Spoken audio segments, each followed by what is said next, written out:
One of the world's best-known supercomputers has gone from being a TV star to a far more important role. Doctors are now counting on the IBM computer known as Watson for a life-saving battle. Dr. Holly Phillips shows us why Watson could be the future of medicine. Ladies and gentlemen, this is Watson.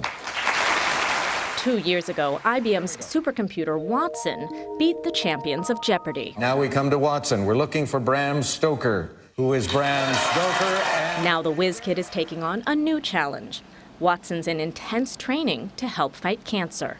What we are creating now are a generation of computers that can learn from the data that they see and make decisions. Oncologist Dr. Mark Chris is collaborating with IBM. He's teaching the computer how to assist doctors in making individualized treatment plans for lung cancer patients. 2 million people with lung cancer, and the vast majority of those get a drug treatment. So the idea was to use Watson technology to make better treatment decisions.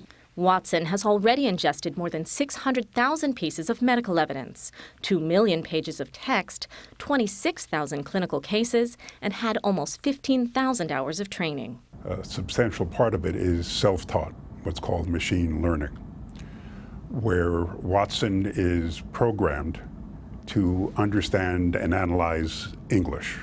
Dr. Martin Cohn is the chief medical scientist at IBM. The amount of information out there is just a torrent.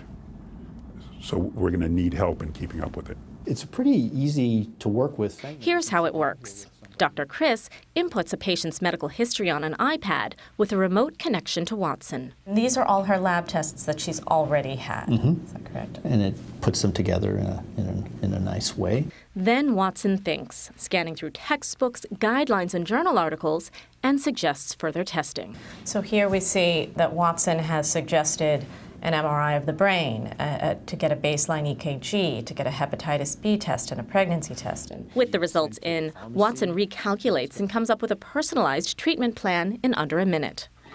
But instead of replacing the role of the physician, Dr. Chris thinks it should be seen as a strong second opinion. The real thing about the second opinion is, comfort and confidence for the person.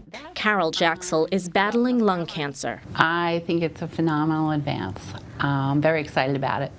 The computer is also being trained to help with breast cancer and even to teach medical students. Experts hope a version may be ready for use in hospitals within a year, a move that would hopefully make medicine better than ever, but would undoubtedly change it for good. Is Watson a game changer for healthcare? I think it is. I think eventually everybody's going to have something like this. Well, Dr. Holly Phillips, we just saw the good doctor drooling in the studio looking at the piece saying, I want one of those. Just hook it up in my office. But will it affect healthcare costs? You know what, absolutely. It should really help to lower costs. Unfortunately, about 1/3 of our healthcare costs in this nation right now are considered healthcare waste, where diagnostic tests and treatments are ordered that shouldn't be. Watson will really help to individualize that care and lower cost. Dr. Holly Phillips, thanks.